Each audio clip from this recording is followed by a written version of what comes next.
Are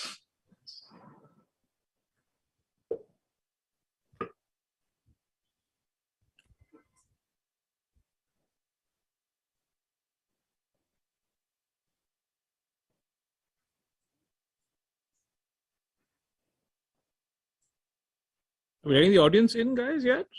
Studio?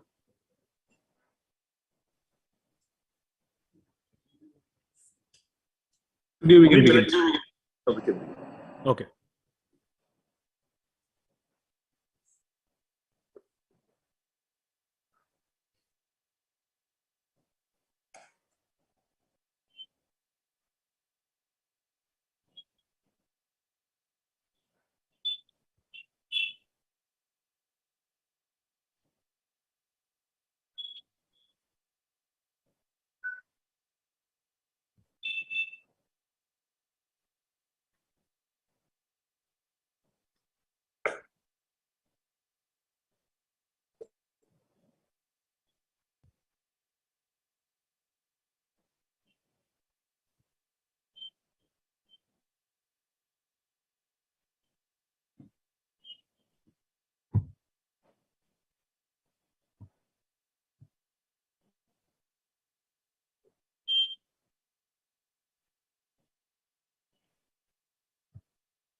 Good evening, ladies and gentlemen. My name is Pooja Pillai, and I'm here on behalf of the Indian Express to welcome you to the latest edition of eAdda, a series of informal interactions with news and opinion makers organized by the Indian Express Group. Today at eAdda, our guest is Ravi Shastri, a man who has known cricket from different vantage points, as a no-nonsense all-rounder on the team, as a commentator and insightful analyst of the game, and as head coach. He was instrumental in shaping Team India into one of the finest test playing sides around. It's no wonder that we are excited to have him here with us today.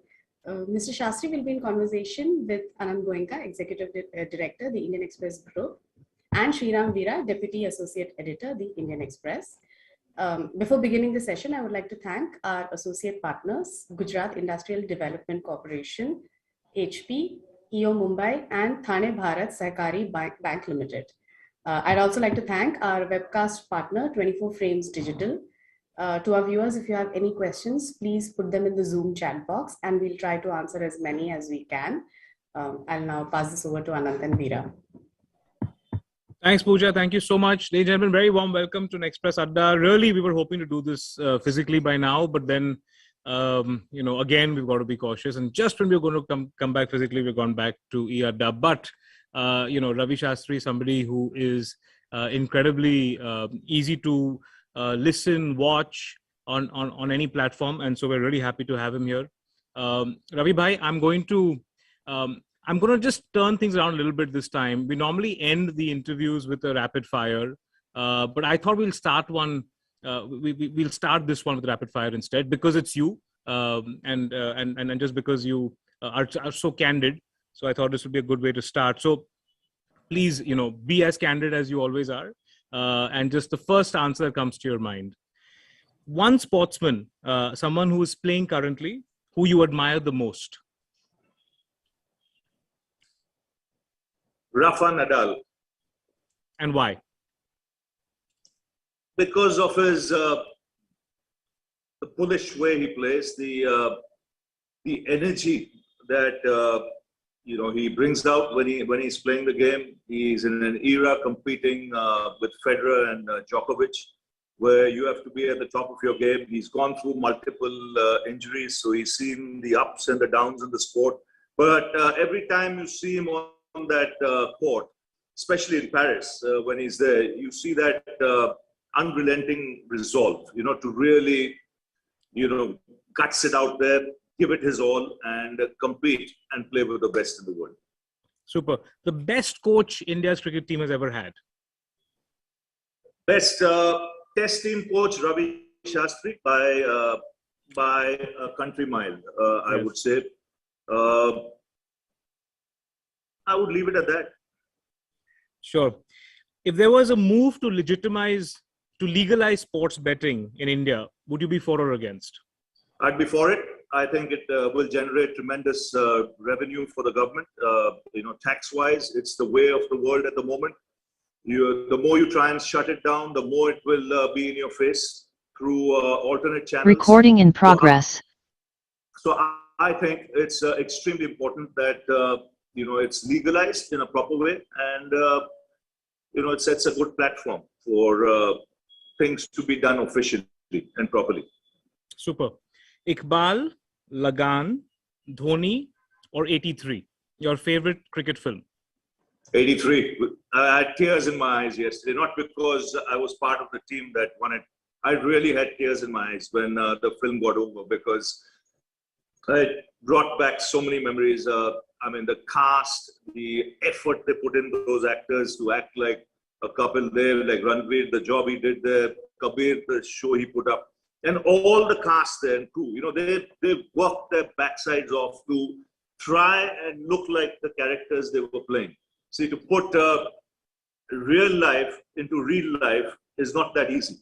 And I thought they did a fabulous job. Of course, there were memories came, flooding in again when certain scenes were shown, and that brought tears to your eyes. But it is a fabulous movie.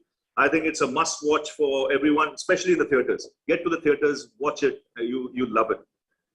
Okay, super. One sport you'd advise every cricketer to play recreationally? I would say swimming.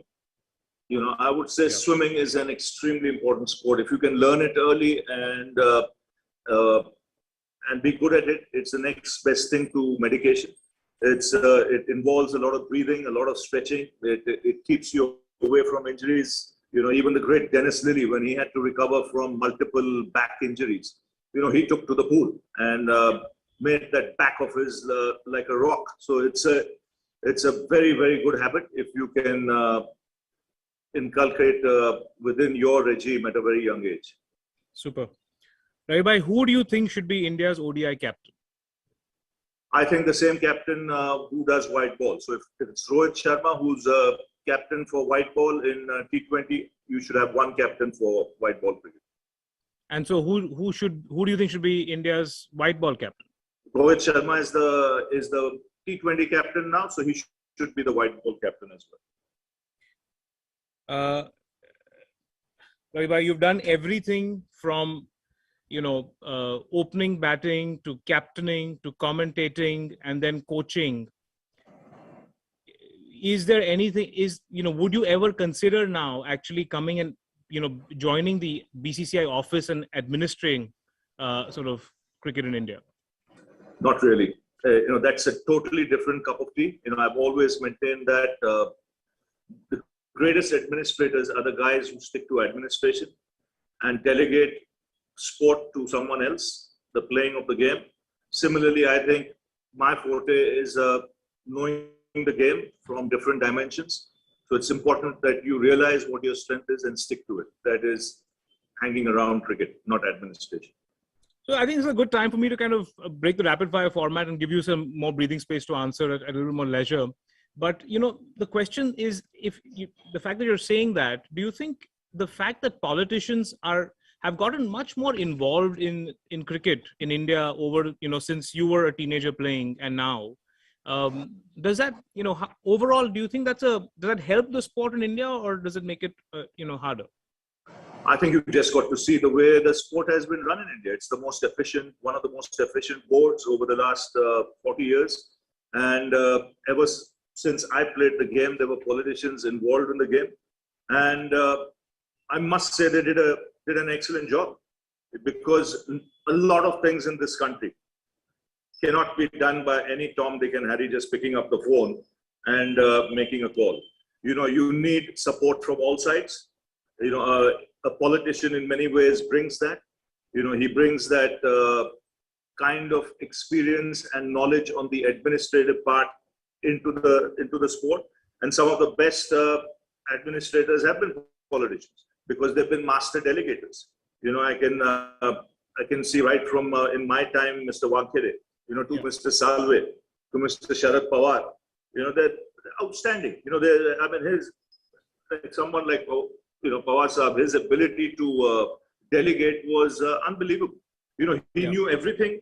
He was hands-on on everything that happened within the administration. But when it came to cricket, he left it to the cricketers. And the same thing, you know, you've seen so many after that. Anurag Thakur has been there. There's now Jay Shah is there in the establishment.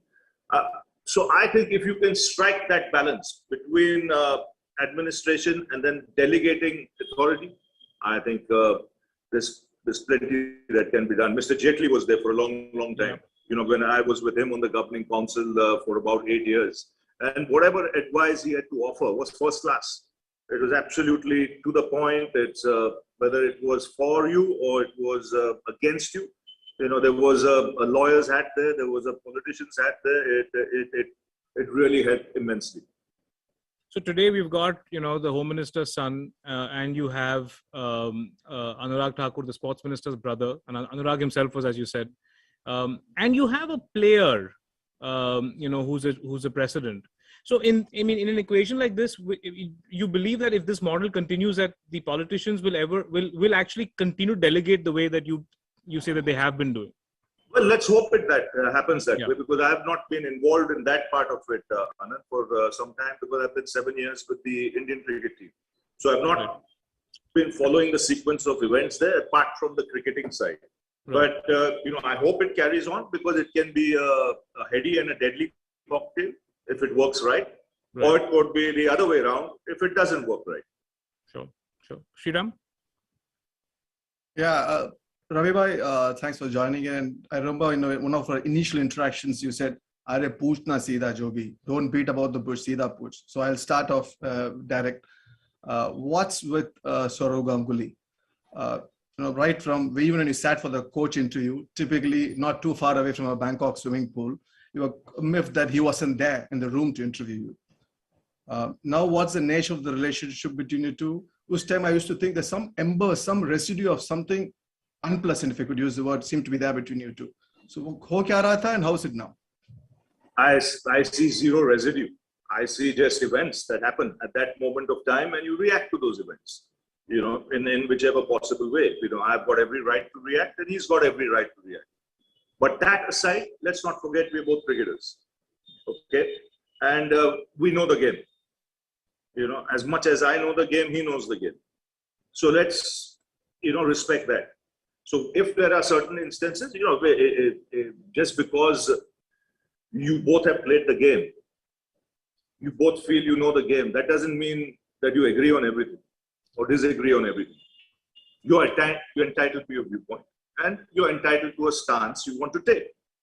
But residue, nothing. I don't think I have any residue or anything. I'll speak on that event or on that subject. Did you chat with him after all that coaching interview done? Did you? Yeah, many times. Interacted with him many times. And because I'm asking, I started off with Saurav because even now, just last week, Virat Kohli has contradicted and come on public and said that there was no such talk happened with me.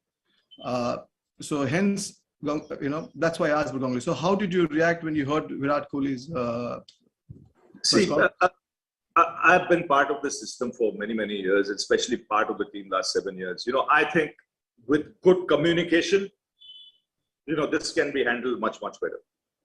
You know, instead of it being out in public domain, it can be handled in much better fashion.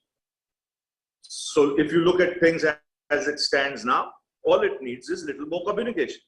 Virat's given his side of the story. It needs the president of the board to come and give his side of the story or give some, you know, clarification on whatever has happened. That's all. It's communication, so that it's not a question of who's lying here. The question is, what is the truth? We want to know the truth, and, you know, and that can only come with dialogue and communication, nothing else. Because if one person is going to sit on one side and say something, other person is going to sit on the other side and say something, you know, at least there has to be some clarity. But you need dialogue from both sides, not one side. So yeah, the thing is, if the truth comes out, someone was lying. No? This is not a situation where you and say, "Arey, we had egos, let's solve it." This is like, you never spoke to me. I said, "Arey, I spoke to you." So it's like one. See, you got to know the sequence of events. What actually happened? We are not privy to it. You know, what is the actual communication? What was asked? What was not asked? What context was it asked? And what was the answer given? Because of that. So these are things that we don't know. So to jump into the conversation or jump into the subject of what's happening there, I think would be not right. I mean, I would say it would be just not right to get in there till you know what has transpired between both parties. What was the actual conversation? What was the subject? Where did it start from? And what was the end? So once you get to know all that, then you can, join all the dots and see what's the right thing to do. Yeah, that's from the outsiders like me and the general fans. But knowing these two, you think they both will sit and talk, or they're waiting for palat ke kab marna? No, it's not sit and talk. See, he's given one party is given one side of his explanation, right? Now, Sriram Vira has given his side of the explanation. You need Sandeep Dwivedi to get up and give his side of the explanation, and then let the public decide. Okay. So you want clarity coming. Then let Ravi Shastri decide whether Sriram is right or Sandeep is right. Okay. And there's one question which I want to add to the rapid fire. You talked about the ODI and White. Who should be the test captain? Test captain. Virat, without a shadow of doubt. I mean, look at what he's done. And he's been an ambassador of the sport for the for test cricket, like no one else. Yeah. And if you go by results, who's close to it? I don't see any captain in the world today who leads with that kind of passion. And it's there for everyone to see. For you to communicate between two guys, you have to sit with and start out two plans? Why not? Okay. They're both mature cricketers. They've both been around for a long time. They both understand their roles. And, when you're the top team in the world for the last 5 years, the fact that you're even thinking of looking elsewhere, I think, we're greedy guys, man. When someone's done that well, for you to even be looking for something else is just not done. But you are, forget how the communication played out, but you're completely okay and you agree with the fact that Rohit Sharma should be the ODI captain. Yes, once Virat said he doesn't want to lead in T20, then it was a pretty open subject that Rohit Sharma should lead. Whoever leads, whether it's Rohit or anybody, that captain should be for white ball cricket and red ball cricket should be different. Different because there's someone so good who's done a great job. So there's no need to battle there. Okay. One of your good friends, your bowling coach, Bharat Arun, had once told me that, Virat Kohli remains him of a young Ravi Shastri. Even when he likes to put himself in a spot where he feels the world is against him, and then he delivers. Sometimes, even when things are going right, he voluntarily, deliberately puts himself in that. So Bharat was saying, I think probably that was one of the reasons that these two gel. The character trait between two. Runs marenge, or will win as a captain, topi gumayega public. So what, would you agree with that assessment of Arun? I think he's pretty fair, when I say that, because Virat was pretty aggressive in the way he thought about the game, with the way he thought of wanting to go out about the game. I was pretty similar from a very young age, because you had played that kind of cricket even before you were 25, where you needed to be in that frame of mind. At least when I played before I was 25, I probably played against the best in the world. So, if you had to compete with the best in the world, you had to get into a mindset which was pretty competitive, wanting to compete against the best in the world. And I see a lot of that in Virat, in the last, ever since he took over the captaincy, he wanted, he was passionate about wanting to succeed. There was that drive, there was that hunger, there was that self-confidence in his ability, that then rubbed off on the other players for the team to play the way they did. So yeah, Arun is right, in many ways. This question I've asked both of you and Virat in the press conference was not ideal, but I had no choice. So this is probably a better time to ask. In that time, you were considered Virat Kohli's left hand, jo bhi bolta hai, karta hai, and all that. So you are a proud man. And, over the years that I've come to know, you. So what were you thinking when all this was going on? And what was the exact nature of the relationship between you and Virat? How did it play out? To be honest, I'm hearing it for the first time. Such things that I don't even give importance. Oh, yes, sir. They're a waste of time, because once you know you're not there in that zone, why even give it importance? People have got every right to say, they've got every right to write what they want, they've got every right to speculate, but that doesn't mean I go down and dive in there and try and get things done when it's not my space or it's not my cup of tea. So how was the relationship between you and Virat? Fantastic. There was no problem at all. It was two like-minded people going about their job in a professional manner. You took over at a very tough time. Kohli had just come and done a bit of job, and then he was out. Then you came back. What state did you find the Indian team in then? And what message you gave to Kohli, the captain, and then to the team? To be honest, I just walked into the bus and carried on from where I'd left. I didn't want to dig deep into the 9 months that I was away. I had covered most of the cricket in those 9 months. I had seen things from the outside. And I knew there was nothing wrong there, to be honest. If there was a personality clash between two individuals where they didn't gel. And that is their problem, not mine. Once I come in, I move on with the job I have in hand and the vision I have in hand as to where I want to take the team. So when I walked into that bus before going to Sahar Airport at the hotel, when I walked in there, it was as if I had not gone anywhere for 9 months. It was just like, back to business. As simple as that. You guys took a lot of tough decisions in terms of, like Ajinkya Rahane was dropped in the South Africa. M. Vijay was let go, and lots of important decisions. Who will play in the Test match? At that time, Jadeja was not in, but you were talking about it.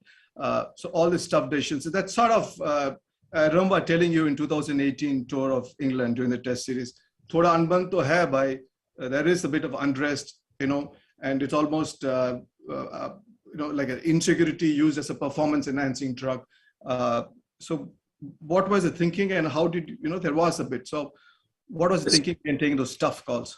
See, one of the toughest jobs as a coach is probably selection. When you have a lot of talent out there and you are spoiled for choices, then it is the toughest decision.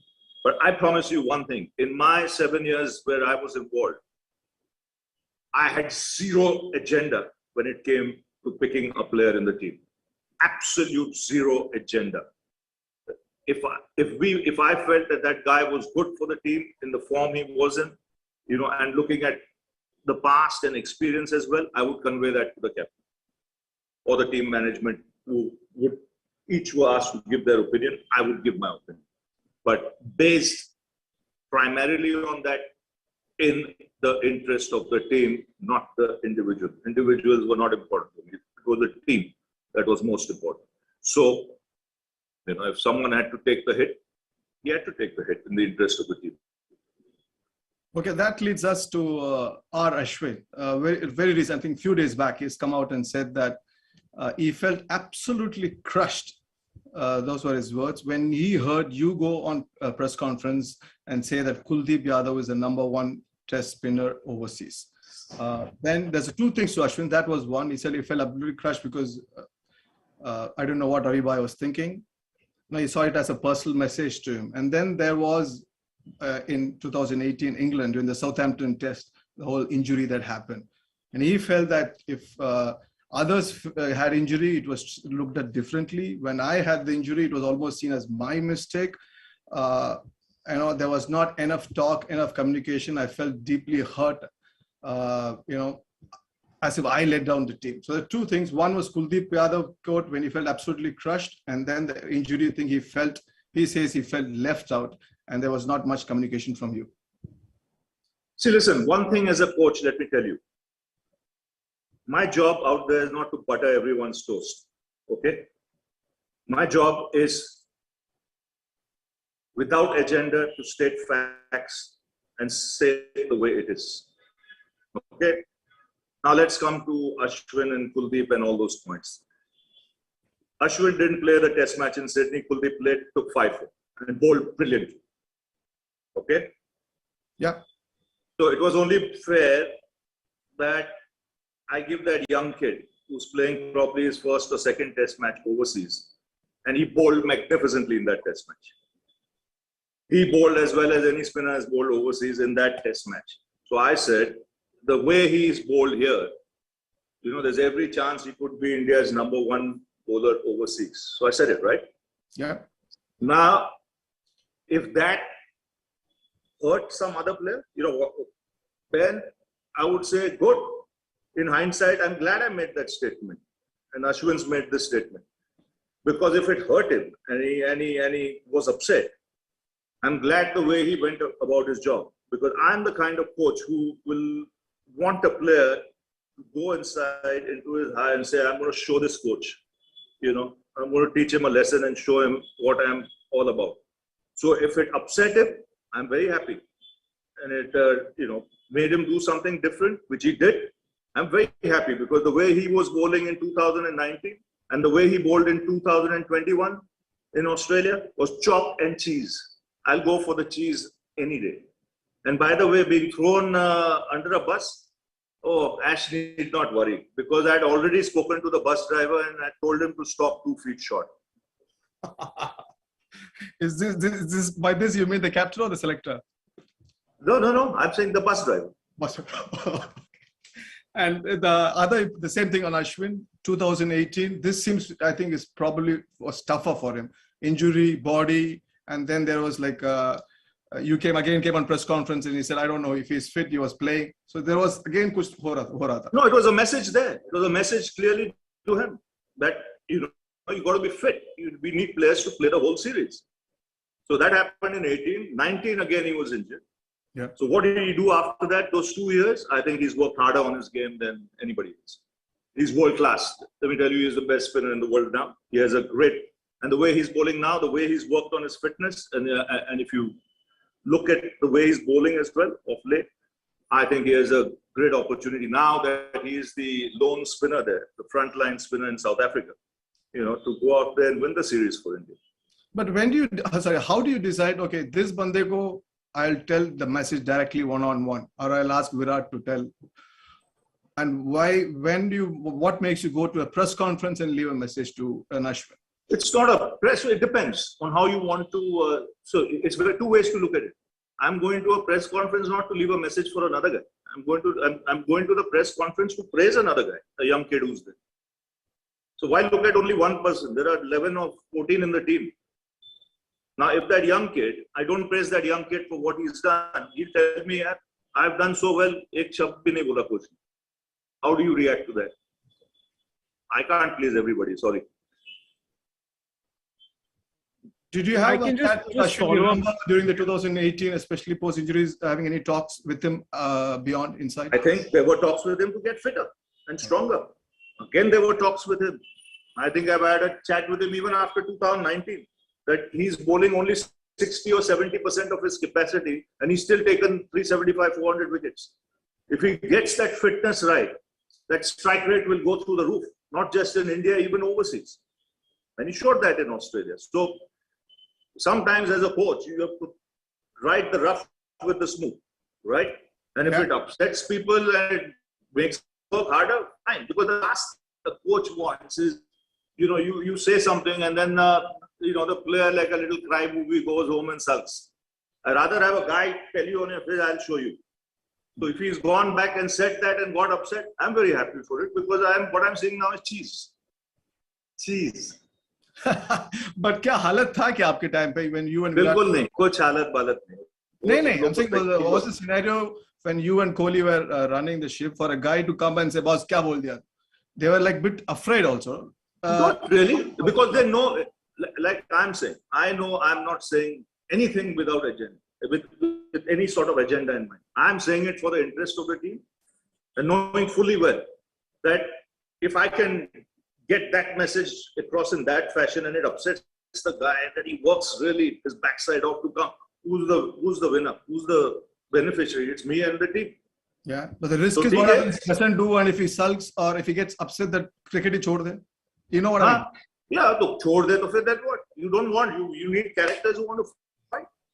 So tomorrow you'll get anyone saying anything and you'll go home, cry, pack your bags and say, I don't want to come back. Hey, tomorrow your boss will tell you in office, Sriram, that's a crap piece. Yeah, you go home now, don't come back tomorrow. You've done badly. So you'll say, no, I'm quitting my profession.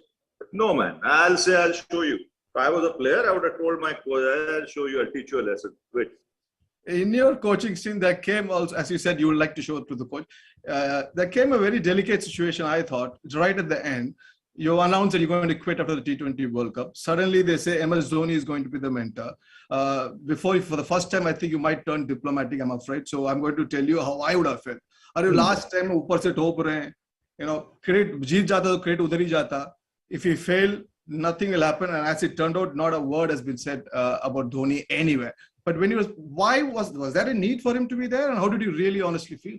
See, listen, for me, it didn't matter. You know, it was when Dhoni was announced, because I've known Dhoni really, really close quarters, okay? Because when I took over as the director of the team, he was the captain. Right. So I've seen him, I've studied him, I know what he brings to the team. I know the values with which he plays the game. I know his communication skills with the youngsters. I know how the young players look up at him. So if there is anything that's happening for the good of the team, okay, why not? You know, why? It's just like you delegate work. Why not get, if he's keen to do the job, you know, why not get him into the mix and probably help the youngsters, because there's no sharper brain when it comes to white ball cricket than MS. I mean, he's got a proven track record across all ICC tournaments, all franchisee tournaments. And if he can contribute that to the youngster, you know, the way he thinks, the way he goes about his job.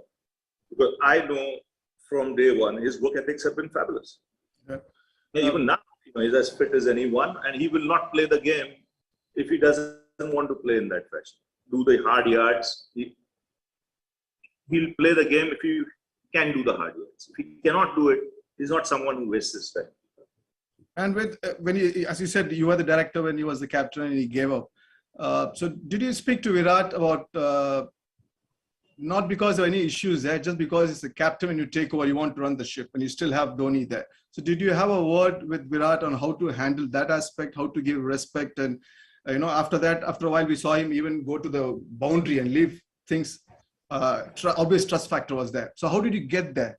What did you tell him? Well, he knew it because MS was a skipper for 5-6 years. So he knew the way he handled him. Okay. And it was, so, you know, the way he handled him at times when, you know, he was insecure, when he was not sure about his ability. He knows the confidence the captain gave him at that time. So it didn't need someone to communicate to him that when he took over the job, there was someone else he could, you know, communicate with. Okay. You know, when he took over the job, he knew Dhoni will play and give his 200% to the team. You know, so there was mutual respect there. Okay, now let's take. Just one question, just following up on what you were saying is, you know, if you can spend just a couple of minutes on Hardik Pandya, somebody who I've always really admired, you know, his injury, how do you think overall it was handled? Do you see him coming back in any concrete way? How do you see that player playing out? See, I am a huge fan of Hardik Pandya. You know, I see immense talent there. You know, tremendous talent. It's unfortunate he's gone through injuries, and the volume of cricket and the high quality tournaments are so frequent that he's not been able to give his body the amount of time it needs to get ready and in shape again. Because just on natural talent, he's got so much of that. The way he fields, the way he strikes the ball, the way he bats, his understanding of the game, his cricket smartness, you know, he's got all that. I think if he can just take a break for a bit and really work on his fitness and get stronger, then I think he can be a fabulous asset, at least in T20 cricket. I think he'll easily be able to get those 4 overs. Not sure about the 10 overs as yet, but if he takes a break, works on his fitness for 2-3 months, I think he can easily be right back to where he was, especially in T20 cricket. And that will be a massive asset for India. Right. Right. Yeah, we all know you as this flamboyant guy, booming. I remember you telling me that one time that you were left you really vulnerable was when your hero, your father, passed away. So what did he mean to you, and why was he your hero? Oh, just the way he brought me up, just the way he communicated with me right through my career. Just the kind of little things he would say when needed. It could have upset me. It could have been a real motivating factor to me. But just the way he said it, you always got the feeling he meant good for you and he wanted you to succeed.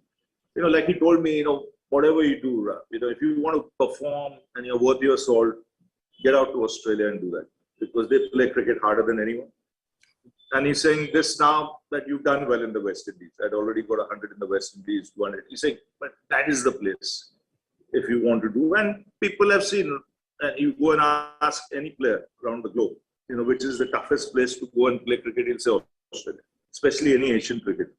There's no question about it. If you ask the Poms now, they will definitely agree with you. Okay, without you even trying to needle them. So it's he was a great communicator. Even when I remember when I first went to England to play league cricket. Even before that, when I captained an under-20 team to England in 1981. At that time, AIDS was in vogue, skinheads were in vogue, things of that sort. But not once did he tell me, like, be careful, be careful, all these things are there. He just told me, enjoy your cricket and learn some English manners when you come back. I remember you said those kind of things. So it's he was a friend. He was a friend, my hero, really my hero. So I saw the way he operated as a doctor. Selfless. He was till 2 days before he died. He was in the clinic in Mahim and Dharavi. He had 2 clinics, and the work he did was fabulous. In fact, if you go around Mahim or Dharavi, no one knows Ravi Shastri. They'll know Dr. Shastri. Wow. I remember you said you even used to sit and drink with him. He was like a friend. Oh, yeah. He was my buddy. I had my first beer with him when I was 17 or so.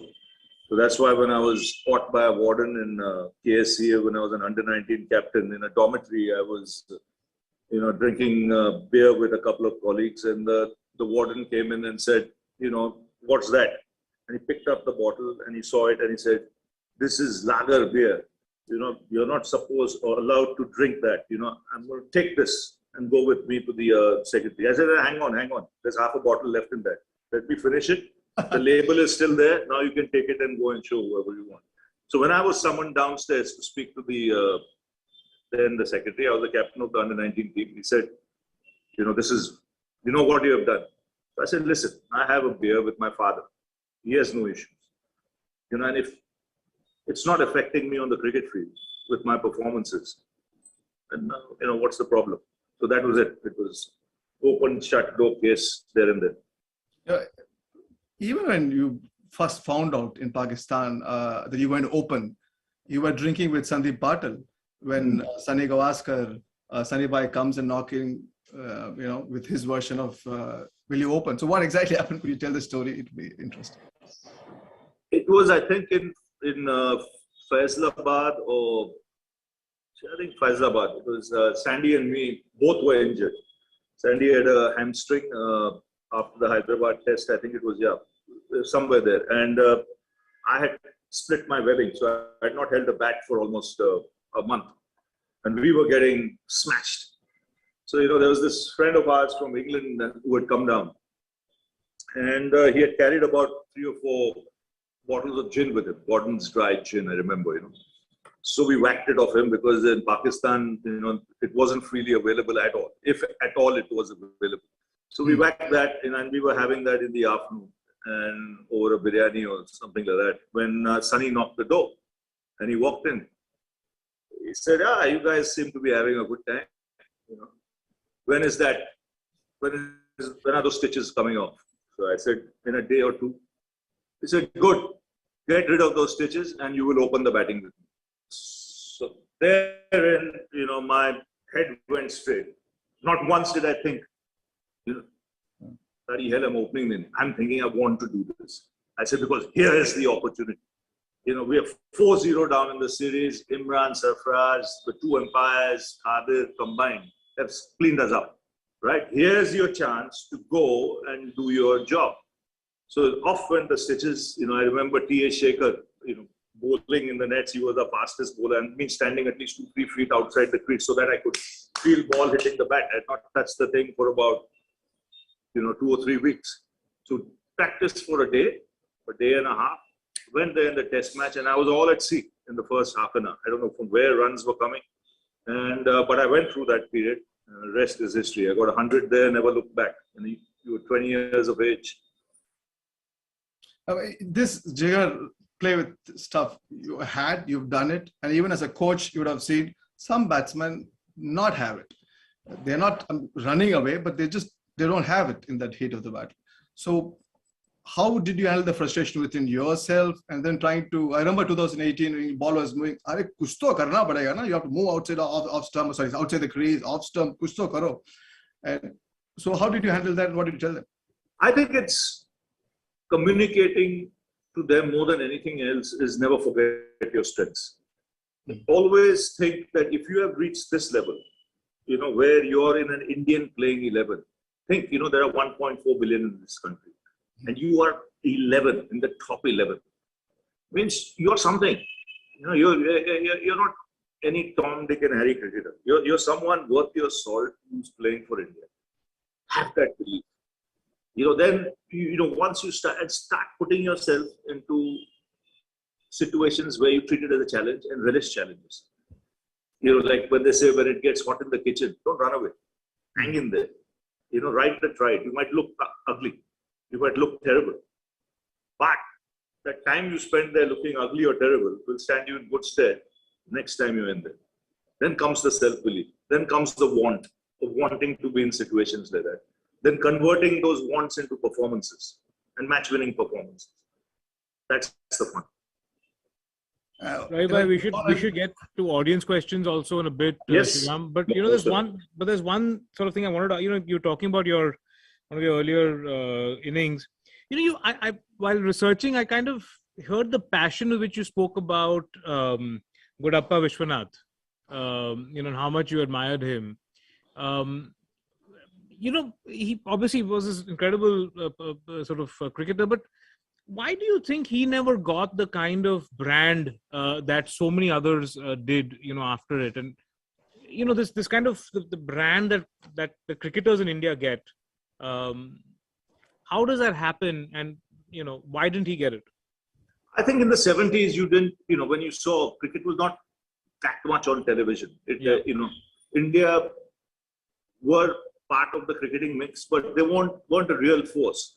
They first came into the public eye in 1971 when they won those series in England and the West Indies. Then came Vishy on the scene. Vishy was 2 years old in Test cricket at that time. 69 was his debut. But right through the 70s, if you looked around the globe and you ask anyone from outside, what do you think of the Indian team? He said they have two batsmen, Gavaskar, Vishwanath. And Vishy was a brand, make no mistake about it. Vishy was, he was hugely popular. He was probably one of India's best bad wicket players, when it was up and down, ball flying from a length or something. He played some of the most astounding innings. And I was witness to one of those innings. I was his fan. I knew his scores by heart. I'd watched literally everything with him. Then came the icing on the cake when I had a chance to bat with him at the Oval. I opened the batting because Sunny was injured. And Dilip got out early and Vishy walked to the crease. This was at the Oval. Now I'm seeing my childhood hero from 22 yards.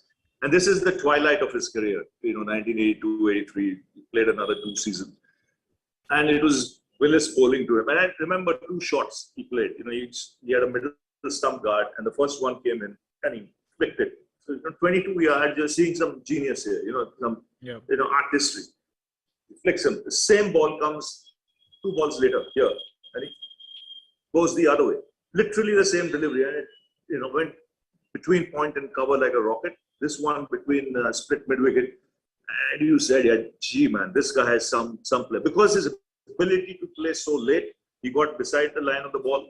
Hence, when some of the wickets in Chennai, which was bouncy tracks, he was a terrific player, great square cutter and very wristy. So he was a genius, and above why I liked him was the way he conducted himself. So, one of the nicest human beings you'll meet.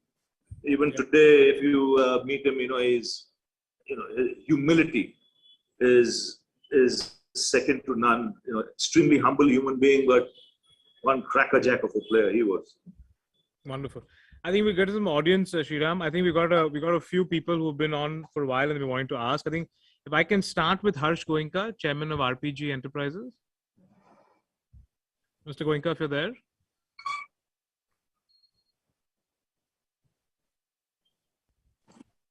I think we wait. Thanks, Yes. Ravi, for all that you have done for Indian cricket.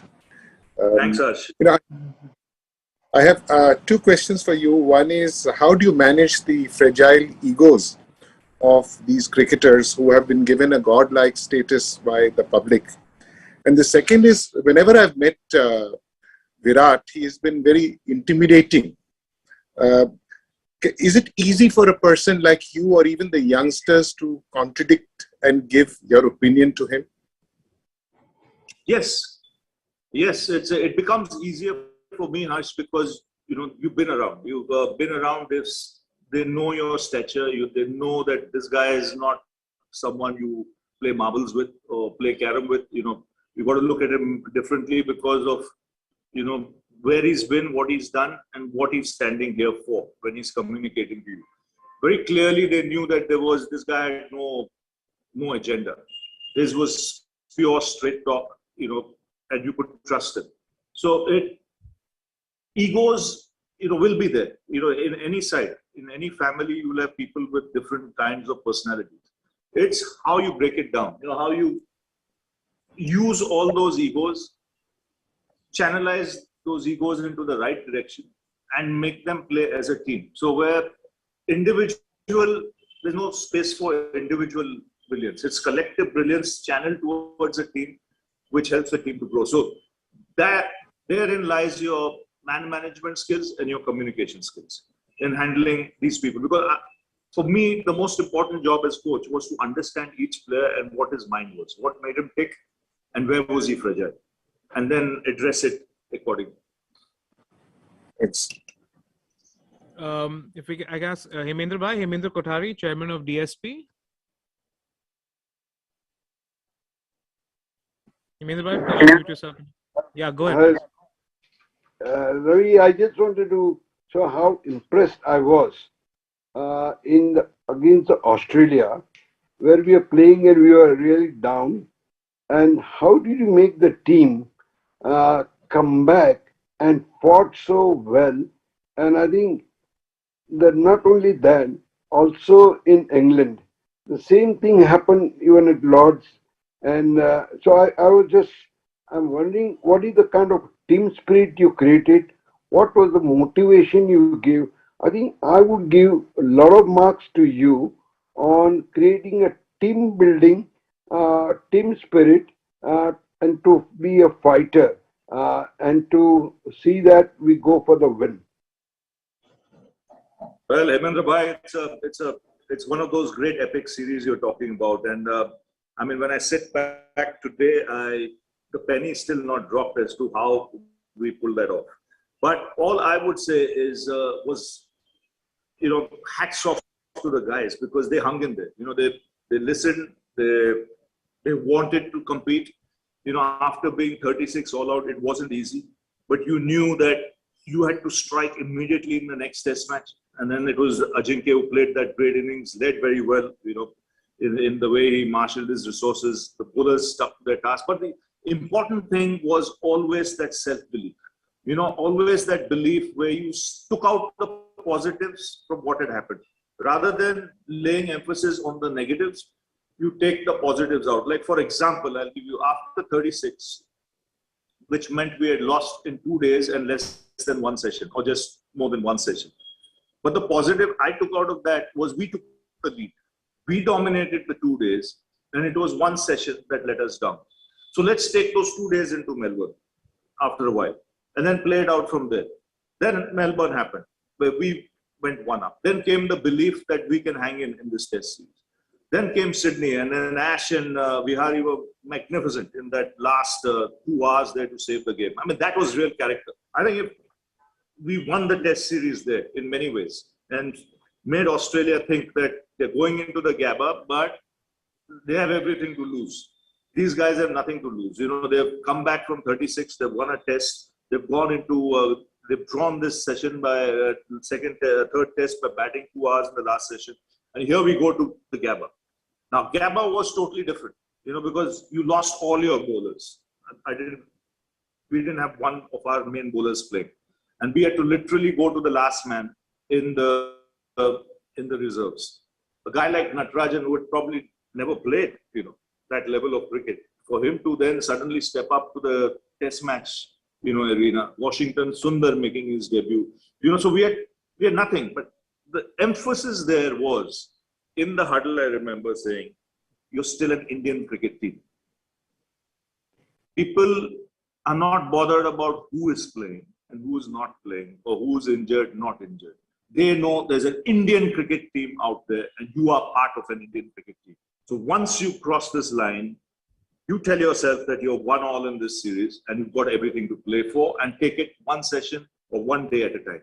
And let's play. But let's play not here to fill in the numbers. Let's play here to compete and go for the jugular.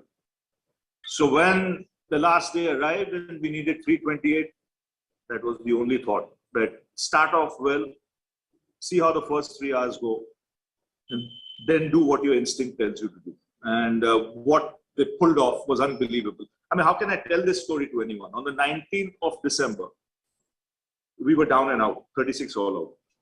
Who would ever imagine on the 19th of January, you know, you are like a bunch of buccaneers who storm into the Gabba, steal all the jewels, and take the flight back after sunset.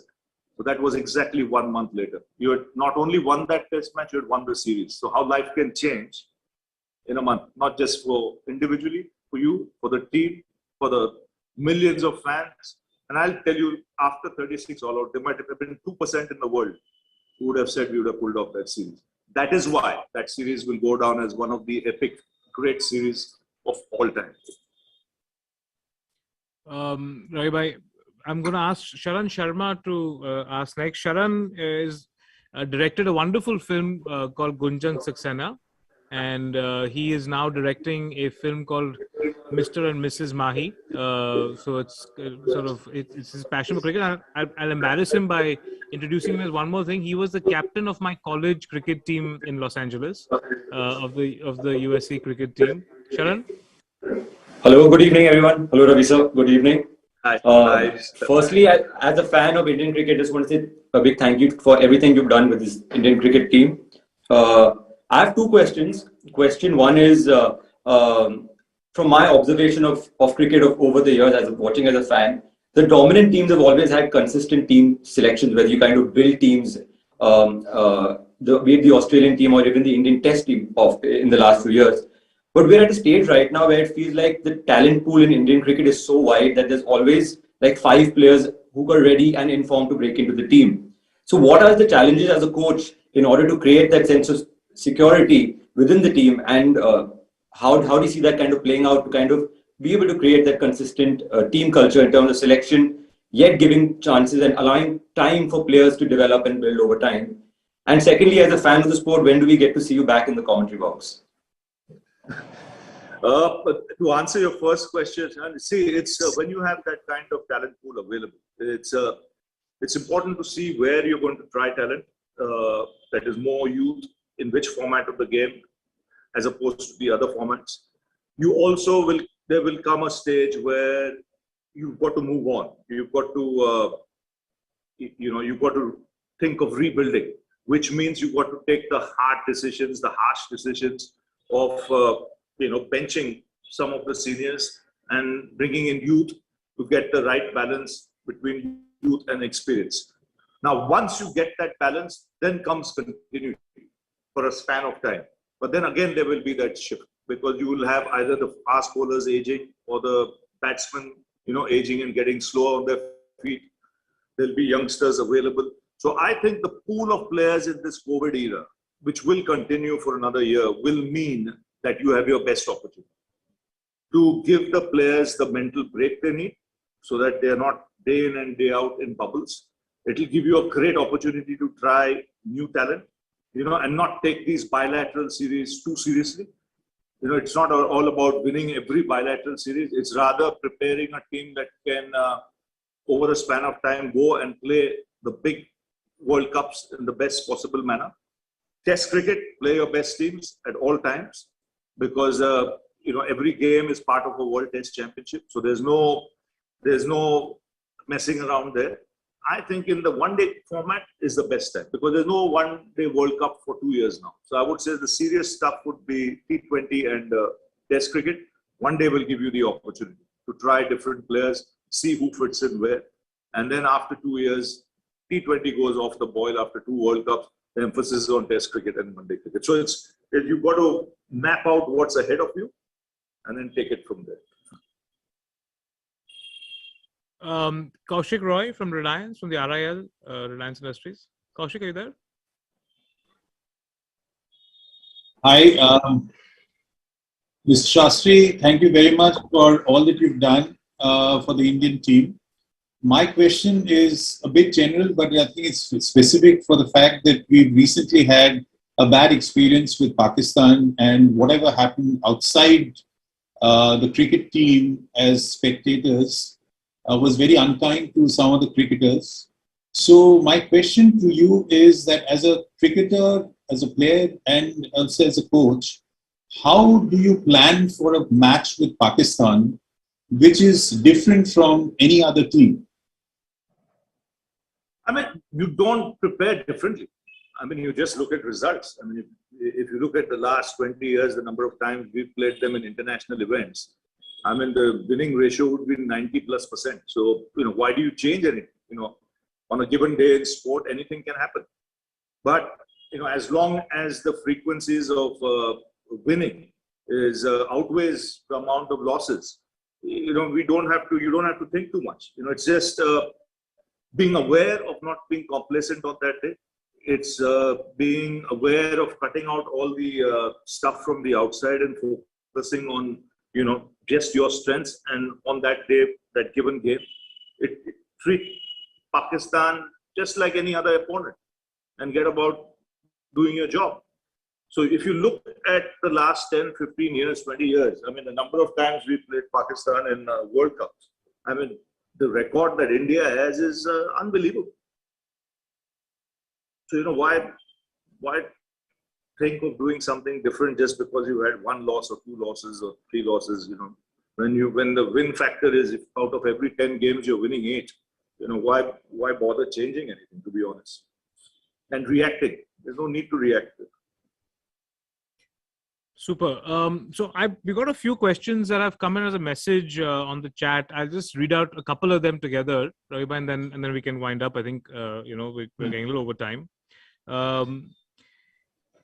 Narahari KS is asking, what would you like to tell Rahul Dravid as he takes over from you? So just keep that. And another question we've got from Madhu Madhavan is, who do you consider potential captains from the current crop besides Rohit for white ball cricket? Rahul, I don't need to say anything. He knows the game inside out. He's been part of the coaching system, the culture. He's been with the NCA. He's worked with a lot of these young players. His work ethics, second to none. So all the right ingredients go into the mix when he takes over as the coach of India. And he's astute and shrewd enough to know, the job that is ahead of him. only thing I'll tell him is enjoy it, more than anything else. And as far as the white ball captains go, I think you already have, in KL Rahul, you have someone who can lead the side. Shreyas Iyer has good, leading qualities in the future, especially in white ball cricket. And you have to go with the flow, because I think current form of a player also is very, very important. As a captain, it's very important that you're a certainty in the team. For me, that is a very important thing in the modern era. You've got to be able to hold your place. You've got to be able to lead by example, and then settle down and get established in that job. Rohit M is asking a question: should Indian cricketers be allowed to play in overseas leagues? And Anita Ghai is asking you, would like to understand of the English series a little bit more from Mr. Shastri. So 2 questions, and then we'll... I would encourage youngsters, especially who are players who may not be contracted, and even if players who are contracted, if there is something big not happening, I would like to see even BCCI having more dialogue with countries like England, or for that matter Australia, where the franchise cricket is being played, to give exposure to this young talent, to get out there and play, just like they're doing with the women's team.